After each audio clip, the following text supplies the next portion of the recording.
Hi, this is Dr. Mikey Park, coming to you from UW. Today I want to talk to you a little bit about the physics of particle scattering and the Large Hadron Collider. This is the Large Hadron Collider from an aerial view. Deep underground on the border between Switzerland and France, this machine is accelerating subatomic particles, called protons, in opposite directions around the ring, and colliding them at 4 points, where 4 detectors are collecting the debris from the collision in order to understand the fundamental nature of particle interactions. These 4 detectors are running 4 different experiments, and they are named CMS, Atlas, LHCb, and Elise. So, the subject of particle scattering sounds really specific and detached from our everyday experience. But it's actually so intimately tied to our everyday experience that we simply forget the fact that it's going on. But forgetting this can sometimes lead to problems, like the illusion that it's possible to observe something without affecting it.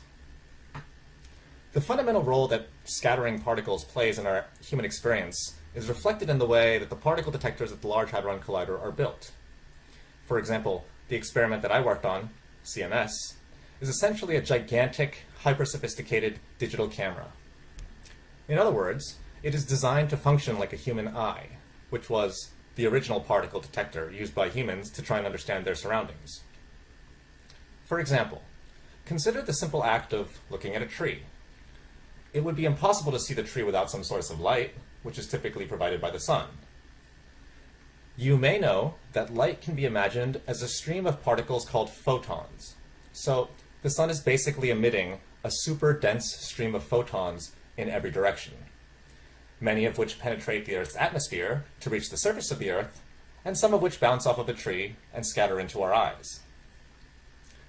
If you wanted to take a closer look at this process by zooming into the tree, we would see that on very small distance scales, the tree is actually composed of tiny subatomic particles.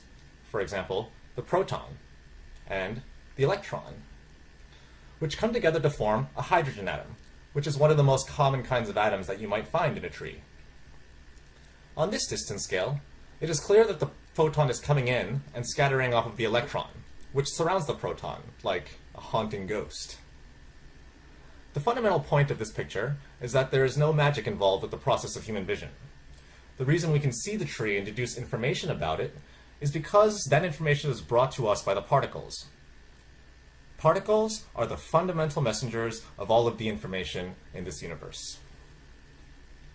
The following may seem trivial, but again, it's important to remember because even experienced physicists will be tempted to say things like, "Hey, look, there's an atom over there." But from a particle physicist's perspective, that statement actually doesn't make much sense because particles don't really exist in specific locations.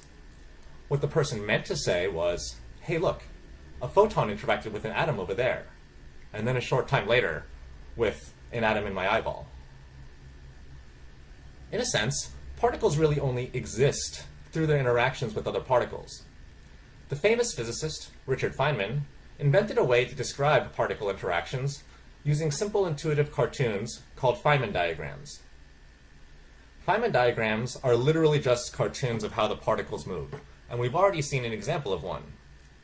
An atom is moving along, minding its own business, when a photon comes in and interacts with it.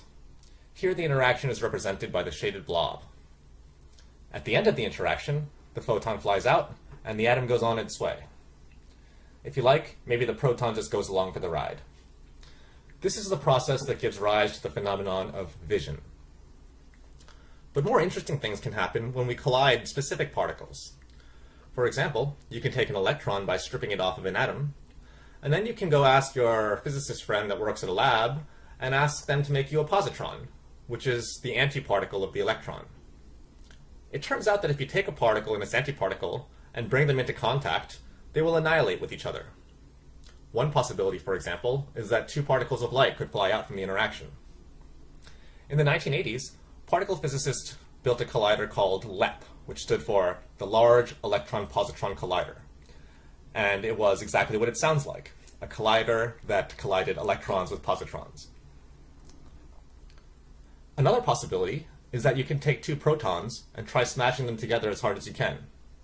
If you manage to achieve this, one possibility is that you might find a Higgs boson flying out from the collision, along with another particle called a Z boson. Today, the Large Hadron Collider is actively trying to produce these events as often as they can, in order to study the interactions of the shaded blob in this diagram.